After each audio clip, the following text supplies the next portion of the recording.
Hey! Told you I'd do this video at some point. Hey guys, I'm going to talk about the murder of Francis Saville Kent. Now, this does involve the murder of a child. I won't go into too graphic detail about the murder or anything like that. I will say anything that's necessary, but it is about murder of a child, so if you don't want to hear about that, then please don't watch this video and I'll see you in a different video. But if you do want to know about murder, then please carry on watching because we're going to talk about it. In Scotland, in 1860, in a place called Rode, there was the Kent family. Now, I believe it consisted of the various servants, including the nursemaid, general servants like butler and things like that. It was a dad, I think his second wife, brother and a sister, and then their half brother, Francis Saville Kent. In the morning of 29th of June in 1860, 3-year-old Francis Saville Kent was found outside in a privy with his throat cut, wrapped in a blanket. Local police automatically, when they got calls of the scene, believed it to be the nursemaid because she was the one who was meant to be looking after him, and he was taken from her care, and it was believed that she was having an affair with, I think, the husband it was, or the father anyway, believed that she was sleeping with someone and that the kids saw, and then they ended up killing him off so that he didn't tell anyone.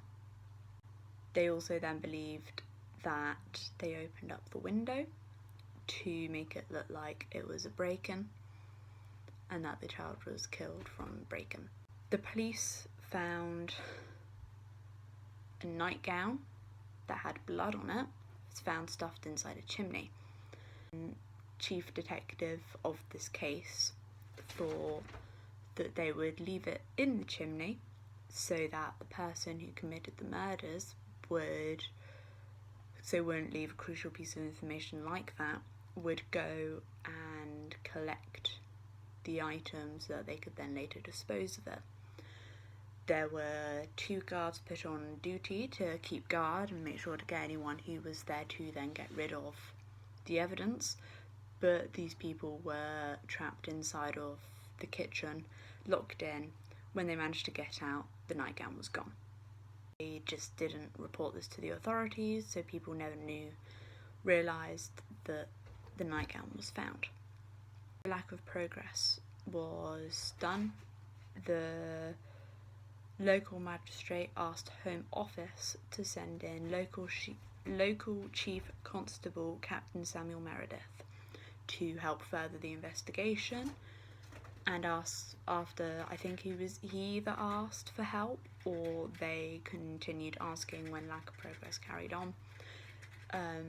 That is when Mr. Jack Witcher went along. He's been really famous for doing other crimes and being able to solve very unsolvable crimes. Witcher found it very odd that the nightgown belonging to Constance Kent, who was a 16-year-old half-sister of Francis, that her missing nightgown was never found. She was arrested because he found it suspicious. He thought that her behaviour of the missing nightgown stuff was suspicious. However, because they couldn't find the missing nightgown and they didn't actually have any evidence against her, they let her go. She was released on bail. Witcher then returned back up to London, where he was essentially shunned, and he put a bad name on the detective side of things because of his failure at completing this case. This would have been an unsolved case for a long time. So 5 years later, so in 1865, Constance Kent admitted to the murder of her younger half-brother, Francis Saville Kent, to Reverend Arthur Wagner during confession. I think he did something along the lines of, he said to the police that she had confessed to the murder with permission, I believe, from Constance, purely because of his authority and due to the confidentiality of the confession.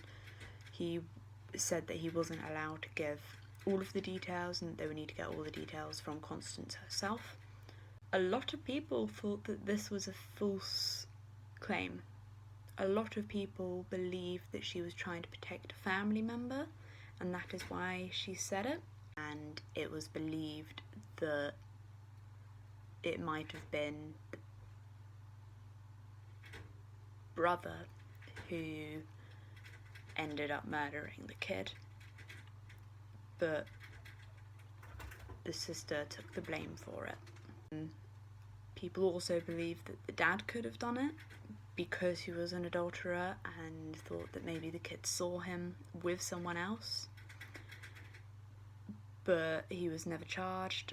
Yes, there was no real reason as to why he'd murdered the kid, like it was still his kid, but it was believed that it was a thought out plan as well, which didn't help the dad's case, but it did help the theory of it being Constance.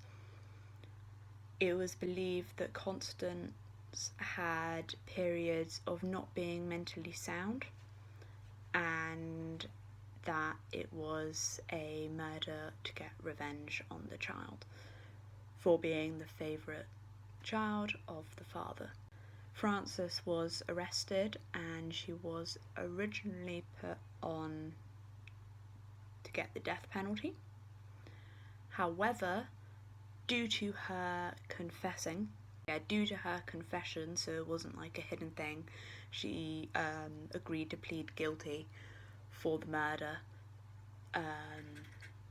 and also due to her age at the time of the crime being committed, she wasn't given the death penalty and instead she was given 20 years in prison.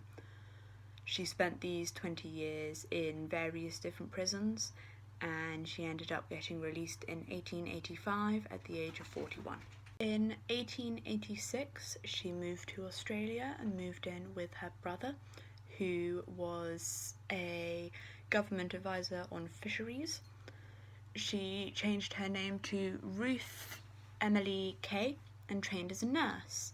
She trained as a nurse at the Alfred Hospital in Prahran, Melbourne, before being appointed sister in charge of the female lazaret at the Coast Hospital, Little Bay in Sydney. She worked there until 1898 by the looks of it, where she then worked in the Parramatta Industrial School for Girls. She moved into a nurse's home that was located in New South Wales, where she lived there from 1911 until she retired in 1932. Constance Kent died on the 10th of April 1944, aged 100, in a private hospital in the Sydney suburb of Saville. It was reported that she was cremated at the nearby Rookwood Cemetery. And that is the very unfortunate murder of Frances Saville Kent, a murder of jealousy and revenge on her father, which is assumed. If you enjoyed this video, I've made a couple of other videos like this. I have a playlist about true crime and true life things. I talk about the Valentine's Massacre and I talk about the life of Big Nose Kate. You should go check them out. Please subscribe if you enjoyed this video. Please like it so that I know to make more videos like this. I shall see you next week. Bye. If you like my makeup and you want to recreate it yourself, you should go look at that, because I made a video about it probably about 2 videos ago, but I'll probably leave that at the end of this video or in the description, or just go look for this face in the thumbnail on my channel.